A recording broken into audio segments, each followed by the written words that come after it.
Ladies and gentlemen, the Prime Minister of Islamic Republic of Pakistan.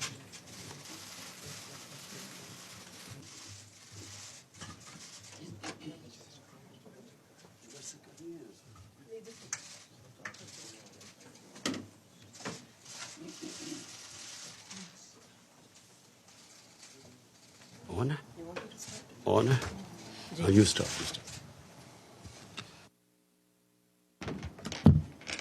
So, Assalamu alaikum and a very good afternoon, everyone. It's my great honor to have Prime Minister Imran Khan and Foreign Minister Shah Mahmood Qureshi today addressing a presser at the UN. So without much ado, I will hand over to the Prime Minister. Bismillah ar-Rahman ar-Rahim. The main reason I came to attend the United Nations General Assembly was to highlight the plight of people of Kashmir. There are a lot of problems. We are trying to fix a lot of things. Pakistan faces challenges, and so therefore I would not really have come out at this time. But I came out to New York only because I felt that unless we highlight what is going on in Kashmir, the world is not going to know. Neither will the people know the oppression that is going on, nor will the world understand that this is just the beginning. It's going to get worse. And there's a potential that two nuclear-armed countries will come face to face at some stage. So hence, I felt that it is extremely important that we highlight what is happening in Kashmir amongst the world leaders and a forum like the United Nations General Assembly. Today, 50 days, people of Kashmir have been locked down by 900,000 soldiers. For 50 days, there's no news coming out of Kashmir. There's a total news blackout. I have met Kashmiris in New York who have complained that they can't get in touch with their families. They don't know what's going on. We know of mass arrests. We know that the entire leadership of Kashmir, even those leaders who were pro-India, who wanted to be part of India, even those Kashmiri leaders are now somewhere in jail in India. We know that young people, boys, have been picked up. We know that the hospitals are not functioning. One of the members who came to see me, who belongs to Kashmir, told me that his relative suffers from dialysis, has kidney problems, so has to have dialysis, and he's fearing for his life. So basically, my whole point of saying, of coming here was to highlight this. This is unprecedented. 8 million people in an open jail is unprecedented in this day and age. And then this nonsense that this is a part of India, so the world should stay out. Just to remind the world that there are 11 Security Council, UN Security Council resolutions that recognize Kashmir as a disputed territory and which gave the right to people of Kashmir the right of self-determination through a plebiscite to decide their destiny. That right has been given to the people of Kashmir. For 70 years, this plebiscite never took place. And then unilaterally, this BJP government has annexed Kashmir. They have gone against their own constitution. They've revoked the constitution of Article 370. And so what we fear now, the next point is what is going to happen. What we fear, and which is the stated aim of the BJP government, that they will change the demography of Kashmir. To change the demography of an occupied piece of land is against the Fourth Geneva Convention. It's considered a war crime. And secondly, the biggest worry is what happens once the curfew is lifted. We fear with 900,000 soldiers there will be a massacre. And that's also what we are trying to tell the world community, that they must act on it. And my other fear is that India, for whatever is happening in Kashmir, will blame on Pakistan. Last February, there was a Kashmiri boy who blew himself up on an Indian military convoy. The parents of the boy said that he was radicalized by the security forces on some checkpoints or something. Nothing to do with Pakistan. Yet Pakistan was immediately blamed for it. I went on air and said, if you give us any proof that Pakistan is involved, we'll take action.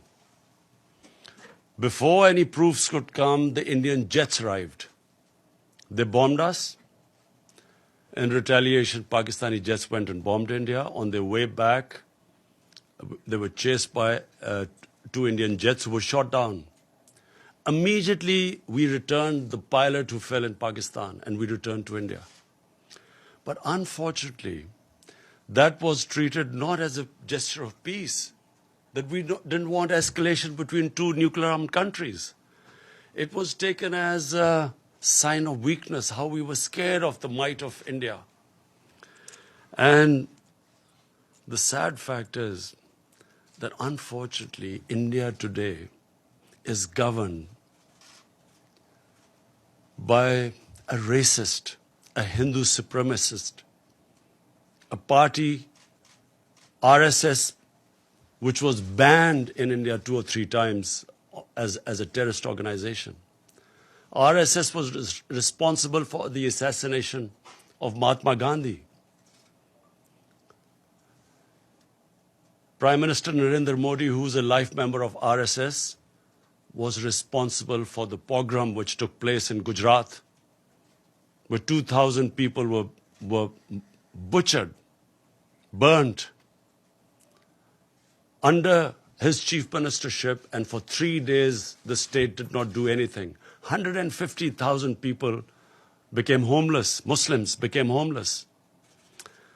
Unfortunately, India is past 6 years, is being governed by an extremist party.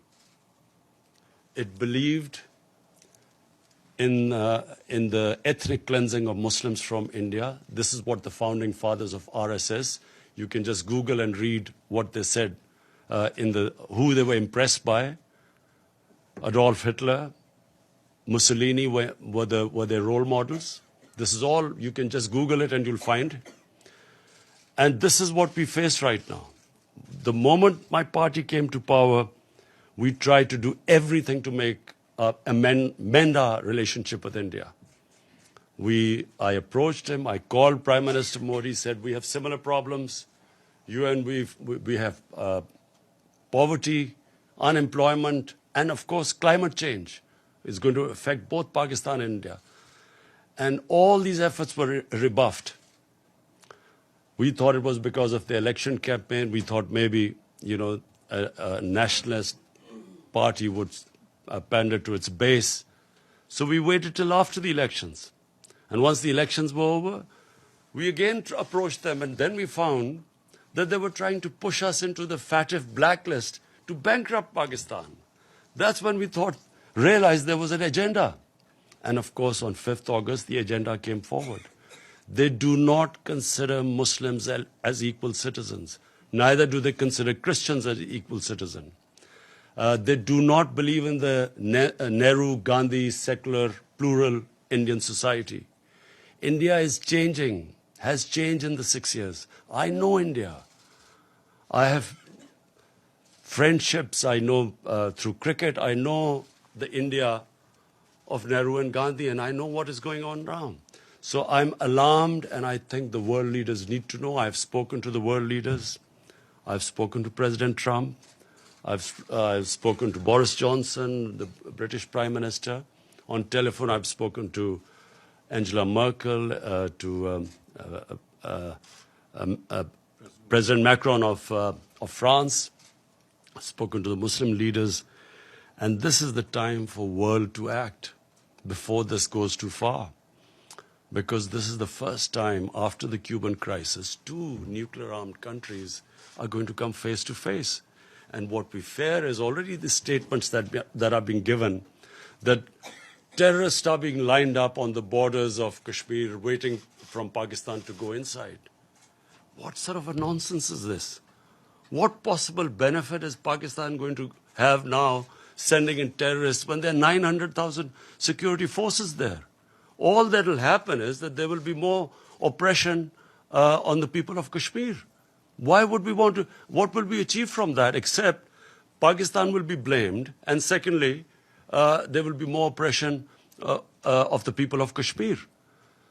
But this is typical. I've heard Prime Minister Narendra Modi talk about this, that Pakistan should stop terrorism. What is worse than this sort of state terrorism that is going on? How can anyone justify 8 million people locked up inside? What justification could there possibly be for this? For 50 days? Meeting cancelled here.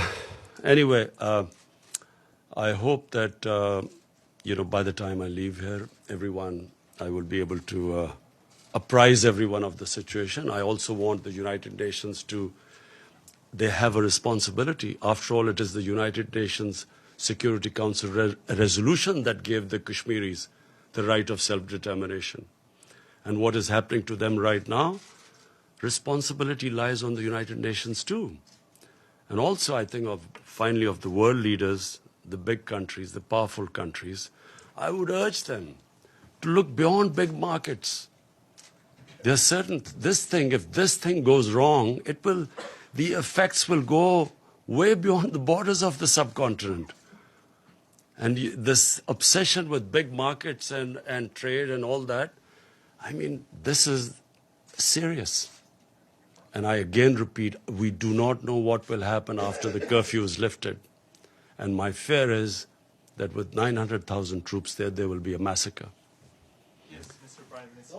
Wait, Mr. Prime Minister. Michelle from Reuters, please go ahead. Thank you, Prime Minister. Michelle Nichols from Reuters. On behalf of the UN Correspondents Association, thanks so much for the news conference. There was a report earlier, as you said, you met with President Trump yesterday. There was a report earlier today that President Trump has asked you to mediate between the United States and Iran. Is that true? Can you elaborate? Has President Trump asked you to take a message to President Rouhani? Before President Trump, I stopped over in Saudi Arabia because of the drone attacks on their oil facility.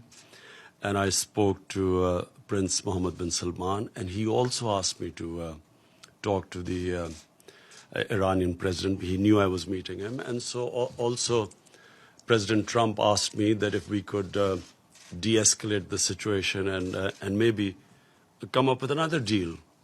So I did convey this, and yes, we are trying our best. It's an ongoing thing, so I can't reveal more than that.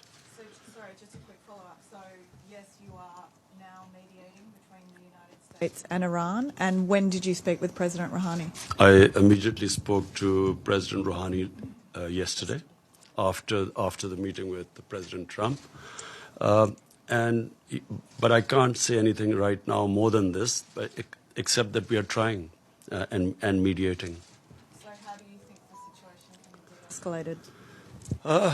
I'm hoping that, that there is no conflict. You see, I do not believe that conflicts actually resolve anything. I mean, we have the situation in Afghanistan, and here's me on record saying that I was anti this, the whole war in Afghanistan and Pakistan becoming part of this war. And I was told both times that, look, the war in Afghanistan will be over in a few weeks and Pakistan will only be involved in it for a few weeks. So, 19 years down the line, we have a situation. Again, by the way, we are still hoping. I've spoken to President Trump. We are trying now to get the talks restarted between Taliban and the Americans. And hopefully, if the deal is signed, which was almost about to be signed, then I would try and meet the Taliban to convince them to talk to the Afghan government then. Because until now, that's where the hitch was. Taliban were talking to the Americans, but not to the Afghan government. So Pakistan is affected by this, by all the turmoil in Afghanistan. We desperately want there to be peace, also for the sake of people of Afghanistan. Also, this would be a tragedy for not just Pakistan, but for all developing countries with their budgets being affected if this war takes place and the oil prices shoot up. It's going to cause much more poverty, so we'll try our best in both cases. Thank you. James, Al Jazeera, and after this, if I can't identify somebody, please identify yourself before you ask a question. James, go ahead. James Bays from Al Jazeera. On Kashmir, I've heard absolutely everything you've said, but I still want to ask this question. You're here in New York. Prime Minister Modi is here in New York. You both had meetings with President Trump. Is there a possibility of face-to-face diplomacy? Is there a chance for diplomacy on Kashmir? Look, before 5th August, Pakistan tried everything. I spoke to President Modi too, saying we have similar problems. Our problem is poverty, above anything. The responsibility of the head of state above anything is to get people out of poverty. And conflict is one that creates poverty. And sadly, as I said, there was no response. Now, after the 5th of August, I'm afraid what is the point of talking now? What they had done to Kashmir, unless and until they lift the curfew and then restore that Article 370, there's no chance of talking. So that's why we've asked President Trump and other world leaders to intervene. The lady in pink right here. Thank you very much. Mr. Prime Minister, you're a man of enormous sophistication, and you're aware, I know, that there are very often forces behind the kinds of conflicts you're facing now. You have mentioned the Security Council. Now, one of my concerns, if this issue becomes before the Security Council, is there has been a tendency to attack Islamic countries, Iraq, Libya, and now Syria. And wouldn't it be risky to get the Security Council, with its multiple interests conflicting, involved in this? What would your expectation or hope be? Look, if ever the Security Council has to move, it's now. And I'll say for two reasons. One, the people of Kashmir are suffering simply because the Security Council could not implement its decision to allow them the right of self-determination. The 11 resolutions. So it's their responsibility. 8 million people are locked inside for 50 days. It's inhuman. So what is the Security Council for then? Second, this has a potential of the unthinkable. Two nuclear-armed countries face to face. Surely the Security Council came into being to stop this. This is as bad as it gets. Yeah. So here's me, the reason I started by saying I would not have come out of Pakistan because, we are just about coming out of a really difficult economic situation and governance issues and fighting a corrupt mafia. I would not have come here. But I'm alarmed because here's me, there's one prime minister that side, there's one this side. A sane mind can't think of a nuclear war. No sane mind can think of it. We grew up after the Cuban crisis, and all of us sort of knew that the Cold War war was there because the other war was unimaginable. But when you have what you have in India right now, and I say this who knows India, this is an ideology, a racist ideology, which believes in the supremacy of a Hindu race. The other races are not supposed to be equal. How do you reason with them? How do you reason with what they've done in Kashmir? I mean, would you expect a civilized society to do what they've done? I'm locked in, 8 million people.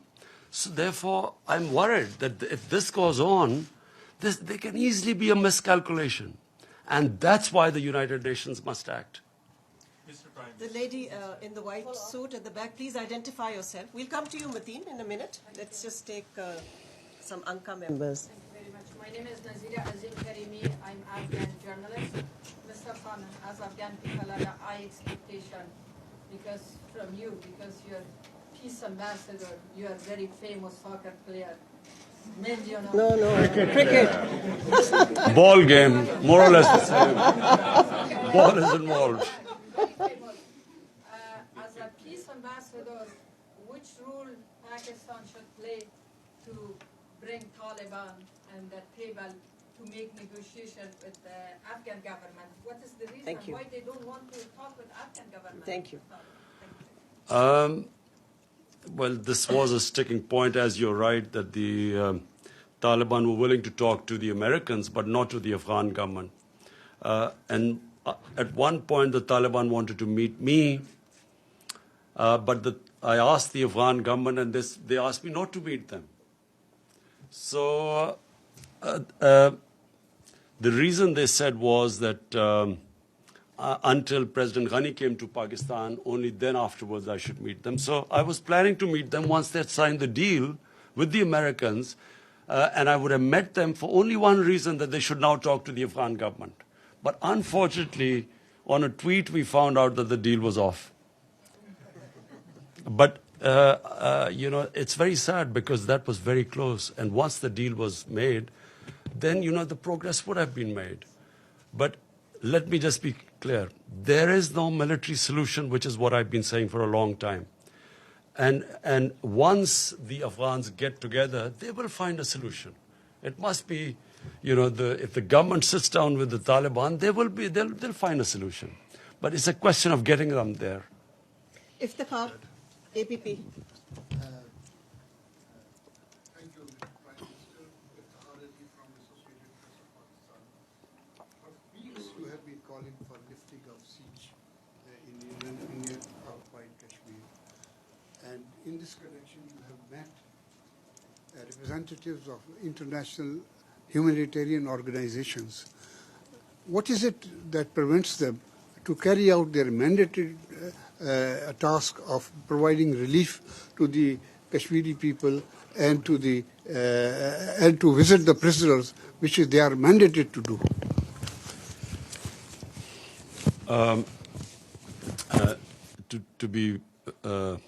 To be absolutely frank, I am a bit disappointed by international community.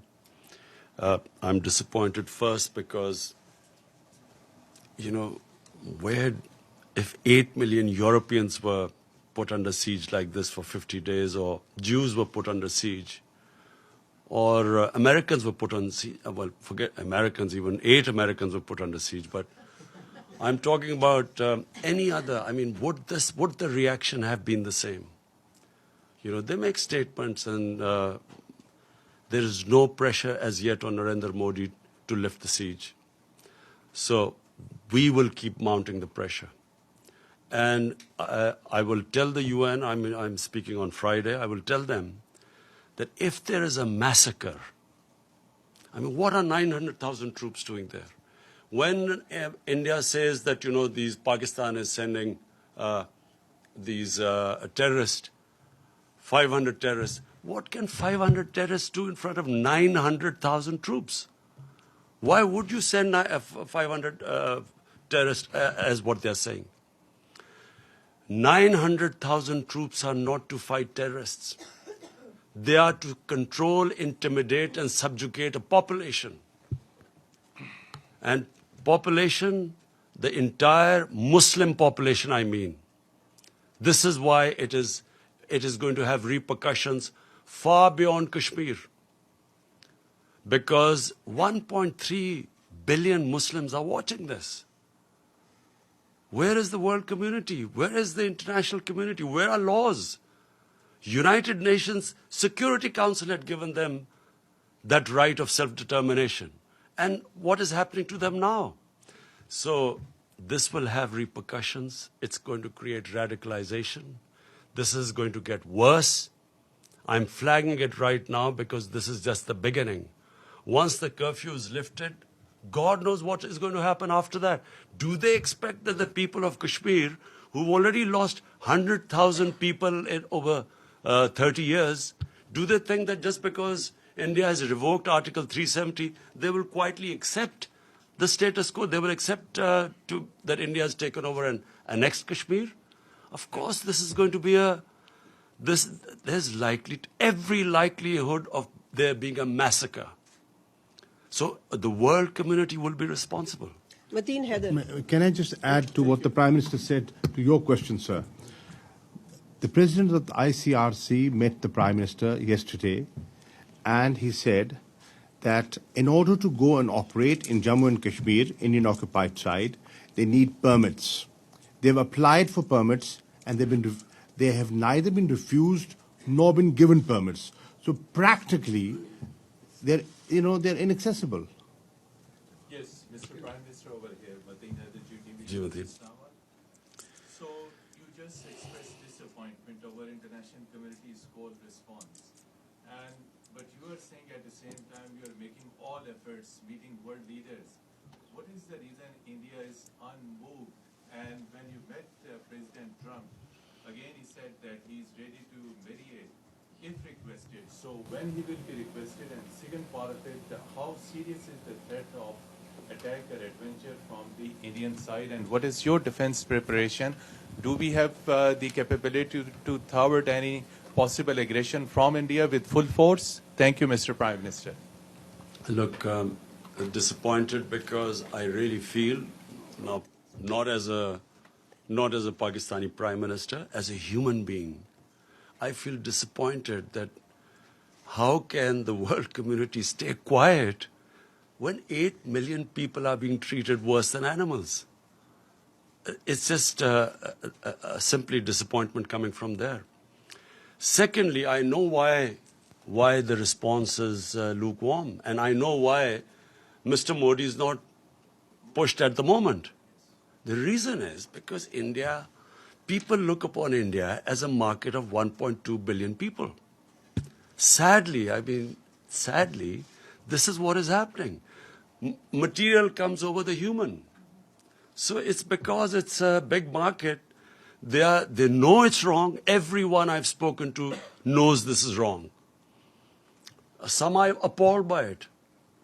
But they keep quiet because in the end they start thinking of a market. But my simple message to all those who are looking at a big market, this can go very wrong. To your point, to your second question, last time when they made Pakistan an excuse for this, a boy brutalized by the Indian security forces who blew himself up, they blamed Pakistan and bombed us. And once a conflict starts between two nuclear-armed countries, and I told the Indian public too on television, I said it will go beyond my hands, or your Prime Minister's hands once it starts. Who knows where it's going to end up? So it's madness to allow this whole situation to deteriorate further, because it's only going to deteriorate. Again, I repeat, what will happen when you lift the curfew? What is going to happen? What do they think that the Kashmiris, after how they've treated them, are they going to quietly now accept India, that India has taken over Kashmir and they'll accept it? I fear there's going to be a bloodbath. And that's when things will start deteriorating very rapidly. I know you all want to ask questions. I'll come to you one by one. The lady in the blue, please go ahead, and if you can identify yourself. Thank you. Thank you, Ambassador. Thank you, Mr. Prime Minister. Betül Yürük from the Turkish news agency Anadolu. You had a meeting with Turkish President Erdogan yesterday. Do you think Turkey could play a role to help resolve the issue between Pakistan and India? Thank you. Well, first of all, I really want to thank President Erdogan for mentioning today Kashmir in his speech. We really feel that I hope that after him more leaders take his lead and at least ask India to lift the siege. We have a very, very good relationship with Turkey, and President Erdogan is coming over to Pakistan next month, which we hope to receive. We hope to increase our trade, all sorts of, we're going to have financial agreements with Turkey. And yes, we are very thankful that the President has taken a very principled stand. Please go ahead. We'll come to you, sir, in a minute. Thank you. Thank you for the press conference, Mr. Prime Minister. My name is Ibtisam Azim from the daily Arabic Al-Arab Al-Jadid newspaper. My question to you is, you said that you will keep mounting the pressure. Could you tell us which steps are you going to take? And then to which extent are you afraid that the situation of Kashmir will be very similar to what's happening in the occupied Palestinian territories, where you have a lot of resolutions, a lot of sympathy, but on the ground there is no concrete steps to help the local people? Thank you very much. You see, just like until the Palestinians are given a just settlement, there will always be a problem there. But, you know, of course, Israel is very powerful and probably at the peak of its might. And so for the time being, they've put a lid on it. But eventually there has to be some settlement there, with a just settlement where the Palestinians have a homeland.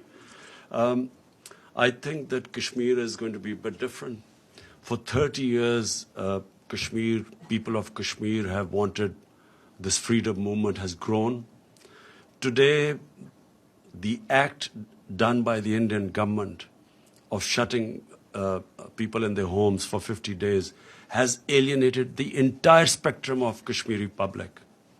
There were at times people who were pro-Indian and who were, as I say, there were Kashmiri leaders like Umar Abdullah and Mehbooba Mufti who were pro-India. Today, no one will be able to ever get a vote in Kashmir who's pro-India because of what they've done. And they've actually, what the BJP government has done is it has actually told the Kashmiris that you're not equal human beings. They do not consider them human beings. Only, hence, a mindset can put people inside what they've done. And not thinking through what happens once the siege is lifted. I do not think Narendra Modi knows what's going to happen. The gentleman right here. Yes. After this, we are going to have an OIC summit meeting. We will gather all the Muslim countries simply for one thing. The only reason the people of Kashmir are being subjected to this is because they're Muslims. And this is resonating in 1.3 billion Muslims. And it's very important for Muslim world to play its part, because they're only suffering because they're Muslims. The Hindu Kashmiris are not suffering. And that's why it is important for them to take a stand. Because if the Muslim countries don't take a stand for whatever reason, for their own trade or whatever agreements, that's what leads to radicalization, when the governments do not express the wishes of the people and when they see injustice. So I hope that, the Muslim countries, we will have the OIC meeting next month. Joseph Klein of Canada Free Press. You've been quoted as saying that Pakistan had originally trained al-Qaeda forces, and also that you regretted the decision by the Pakistani government after the 9/11 attack to side with America against what would then refer to as terrorists. what assurances have you given to President Trump that Pakistan will indeed help in the fight against terrorists, including within Pakistan, that are aligned with the Taliban? Because I believe the second in command in the Provisional Transition Commission or Council that was being considered has significant ties with the terrorist organization in Pakistan. So what kind of assurances are you willing to give? Let me, what I said, and let me explain it in the exact context which I spoke. 1979, the Soviets invaded Afghanistan. 1980-81, the Americans decided to back Pakistan, back the freedom struggle in Afghanistan. And in 80s then, jihad was declared against the Soviets, and Muslims from all over the world were invited to participate in the jihad, means a freedom struggle for Afghanistan against the Soviets. Amongst them were Al-Qaeda. All these different organizations, Mujahideen groups, all arrived in Pakistan to defeat the Soviets in Afghanistan. And of course, Pakistan trained them, but they were funded by the Americans, by the Western countries, because all the Western countries backed the Afghan jihad.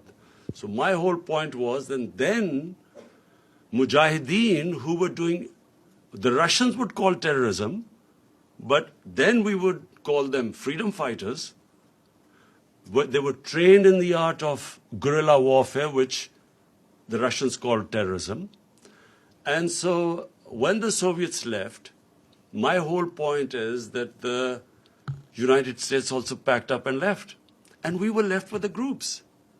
So I was just explaining how come when they talk about Pakistan having these groups, this is how we ended up having the groups. If it would have been, which is what we hope now, we hope that there's a proper transition from Taliban, from when the Americans pull out of Afghanistan, we hope there's a transition to a proper political solution rather than just packing up and going as happened in 89. There will again be chaos in Afghanistan. So my whole point is that when they left, chaos happened in Afghanistan. Pakistan had the fallout. We were left with these groups, all dressed up and nowhere to go. And we were blamed in the end. After 9/11, when the same groups from Mujahideen turned into terrorists, Pakistan was blamed for it. We were given the job now to clear this up. And we ended up losing 70,000 people from 2003 onwards. And so my whole point is that either we should not have participated in the Afghan jihad. Once we had participated, then we should not have been part of the American war on terror, because they turned the people who had been trained against the Soviets and foreign occupation. When the Americans occupied Afghanistan, they turned on Pakistan. Azim Mia and then Jazeb of ARY. Azim Mia, please go ahead. Mr. Prime Minister, now you have met President Trump, so he has met Modi also. He has met him on both sides, and looks like he has got a tilt towards India. So that's one option. Secretary General says that the resolutions on Kashmir were not under Chapter 7. So according to the procedure of the Secretariat, Chapter 6 resolutions are non-binding. And in all that kind of a situation, what are the options left, except appealing to the international community? Because the international community looks like that right now, in the face of Indian-American alliance, things are getting bad. So what procedures you are going to adopt, and what is your approach, and where are you heading? Thank you. Azim, did you say I begged President Trump? No, you met President. Oh, thanks. I don't. I've never begged from anyone. So I have met, and I apprised President Trump exactly of the situation, and I have told him, like I have told you, the gravity of the situation. This could go serious. Look, intelligent human beings start thinking ahead. I mean, you have to think of the hope for the best, but you should be prepared for the worst. The worst scenario in this is unthinkable. Normal human beings do not think of that. And so therefore, it is my job to tell them, in my opinion, things will deteriorate. We will keep them apprised. At least we have informed the world community what's going on. And as time goes on, and I fear that this is going to end up in a massacre, at least we will be able to tell the world community. And if India blames Pakistan for this, then at least the world would know about it. Previously, it was anything that happened in India. Look, what has been going on in the past? After 9/11, you used that magic word, Islamic terrorism, and all humanitarian rights were waved aside. You could do whatever you like with the people, provided you could term them as Islamic terrorists. And this is exactly what Narendra Modi is doing. This near genocide which he's about to commit, he's blaming it on Islamic terrorism, hoping that he'll get away with it. And that's why it's important for us to communicate with the Western world and civilized world and tell them what is happening. That's why we're telling them, send your own observers and find out what's happening. If India has nothing to worry about, and guess what the excuse of shutting down, putting people under curfew and shutting them in their houses for 50 days, the excuse is that this is to develop Kashmir. This is for prosperity of Kashmir. This is what the Narendra Modi position is. So it's important for us to tell the world, and I know now, I'm satisfied that at least everyone knows. I've apprised all the major world leaders of the situation in Kashmir. The follow-up question is... No, Azimia. No, Azimia. No, there are other people who want to ask a question. Go ahead, Jazeb. Thank you, Ambassador Malia. This is Jazeb Ali from Airline News TV, Pakistan. Prime Minister, like President Trump, Secretary General of the United Nations also offered to mediate between India and Pakistan on Kashmir issue. On Kashmir issue. So, sir, you still have to meet him. Sir, will you comment on the role of United Nations? I mean, United Nations also failed to implement its own resolutions for the last many years. So, in your opinion, what's the reason for that? Thank you, Jazeb. Jazeb, inshallah, you will see that this issue is not now going to die down. You will see in time. Don, Anwar Iqbal or Masood Haider, you decide amongst the two Anwar. of you. Huh?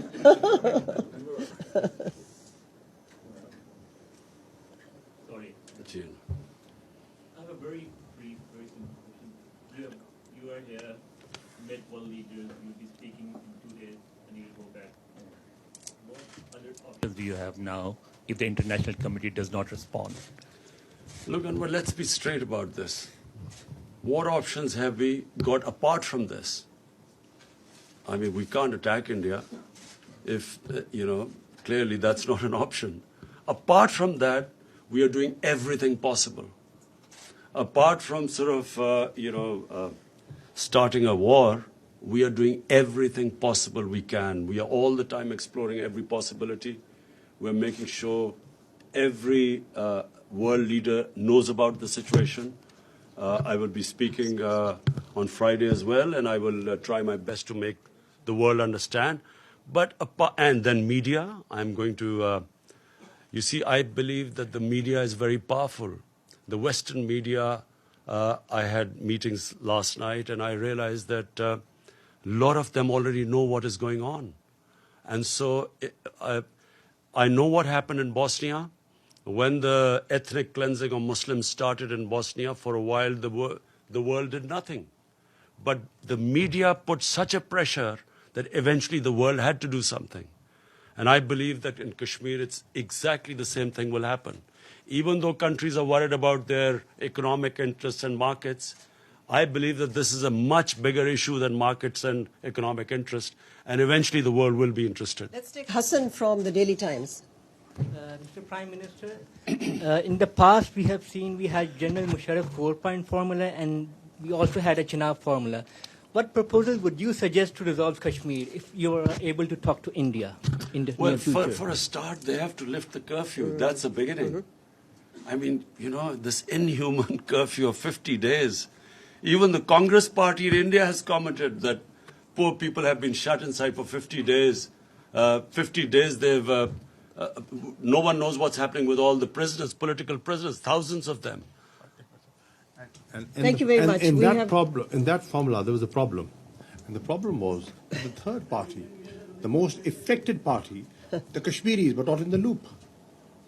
We have one last question. Go ahead. Muhammad Ikram, Voice of America, DUA service, we broadcast to Pashto region, Pakistan, Afghanistan. Did Trump ask you to play some role or active role in Afghanistan? And did he told you something about to put some pressure on Taliban? And what were you told? I'll repeat what I said. We were very surprised because the deal was about to be signed when from a tweet we found out that the deal had been broken. So what we hope is that, and what we will try and do, is to actually get back that deal to be signed. And then Pakistan will do its best to get the Taliban to talk to the Afghan government.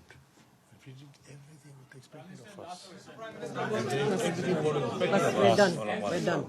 As we know that there is no word of disappointment in your dictionary. Really appreciate as you have conveyed Pakistan's narrative loud and clearly across the world. During these days, you have met with different head of states, including Donald Trump. Now, in your opinion, what they are thinking and how much they are convinced? If no mediation, then what next? Look, the disappointment is not because I think that people of Kashmir, I feel that what Narendra Modi has done, he has boxed himself into a blind alley. There is nowhere for him to go from now onwards except a general massacre of people of Kashmir when the curfew is lifted. There's no other way for him to go. So I feel that from now onwards, and I know that the people of Kashmir for 30 years have been fighting for their independence, and 100,000 have lost their lives. They have lost fear of death. When a population, and you're talking about not a few thousands, 8 million people, when they lose fear of dying, and freedom becomes much more important than living a life of slavery, I don't think that he will be able to stop this now. I think the momentum will gain pace. So I'm not disappointed about where it is headed because I know that this will eventually now end up in freedom for people of Kashmir. What I'm disappointed is that for some reason countries put their economic interests ahead of human beings. This is the same with climate change. Countries, because of not wanting to lose their growth rate, do not realize that what impending disaster this climate change is bringing to the world. Neither do countries, for instance, which I'll be speaking about, this money laundering which comes from the developing world into the rich countries every year. Billions and billions of dollars from poor countries moves to rich countries through corruption, ruling elites of developing world, taking the money out. And unfortunately, because if anything, the richer countries gain from it, they do not take any steps to stop it. This is a plunder of the poor countries. The poor countries are getting poorer. The rich are getting richer. And these criminals who plunder the poor countries have an easy way of parking their money, buying flats in New York and London. And that's what we want. We want the world to take notice of this. The richer countries, they should have strong money laundering laws. They should, if we can identify that money has been stolen from our countries, it should be immediately given back to us. But this is the problem because the laws are so complicated, and if the rich countries want, they can easily tighten the laws so that it will be the biggest deterrent for these criminals in third world to take the money out. Thank you. Thank you very much. One last question. Thank you.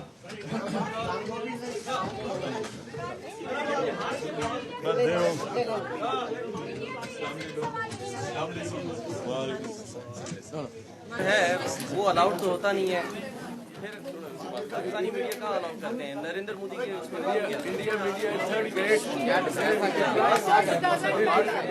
मसला हल करे ना India.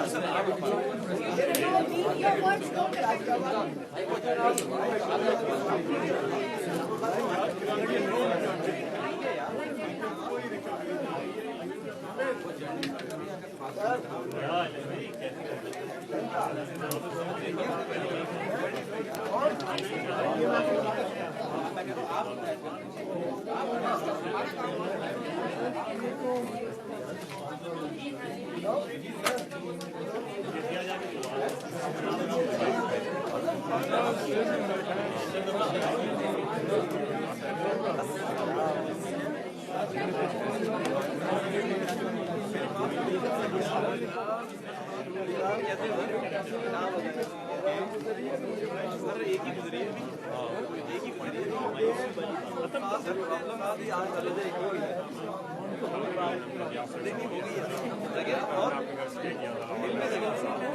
है.